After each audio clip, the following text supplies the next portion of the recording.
అందరికీ నమస్కారం అండి. శ్రీ మీడియా ప్రేక్షకులకి, సబ్స్క్రైబర్స్కి, వ్యూవర్స్కి ఈ 2025 నూతన సంవత్సర శుభాకాంక్షలు. నేను శ్రీనివాస్ సాయి, న్యూమరాలజీ, ఆస్ట్రాలజీ, వాస్తు ఇంటర్నేషనల్ కన్సల్టెంట్ అండి. మనం ఇప్పుడు న్యూమరాలజీలో ఏబిసిడీలలో ఎవరి పేరైతే డీతో స్టార్ట్ అవుతుందో వాళ్ళు ఈ 2025లో ఏ విధంగా ఉండబోతుంది వాళ్ళకి అన్నది తెలుసుకోబోతున్నాం. డి అన్న పేరుతో స్టార్ట్ అయిన వాళ్ళు అంటే ఎగ్జాంపుల్ సపోజ్ డింపుల్ ఏదో మనకు తెలిసింది,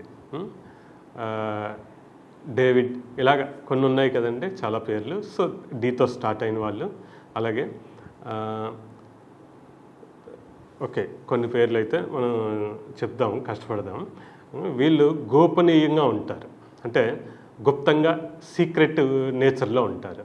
దీనివల్ల ఈ 2025లో కొంచెం చిన్న ఇబ్బందులకైతే గురయ్యే అవకాశం ఉంటుంది. అలాగే ముక్కుసూటిగా నిజాయితీగా ఉంటే వాళ్ళు ముందుకు దూసుకుపోతూ ఉంటారు. అంటే మీరు కొంచెం ఇంట్రోవర్ట్గా ఉండడం అన్నది తగ్గించుకోవాలి ఈ సంవత్సరం, అప్పుడే మీకు విజయం లభిస్తుంది.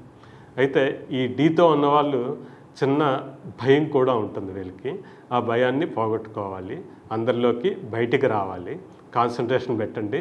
వీరికి మంచి మైండ్ పవర్ అయితే ఉంటుంది, దాన్ని బాగా యూజ్ చేసుకుని ఈ 2025లో వీరు సక్సెస్ సాధించాలని కోరుకుంటున్నామండి. Thank you.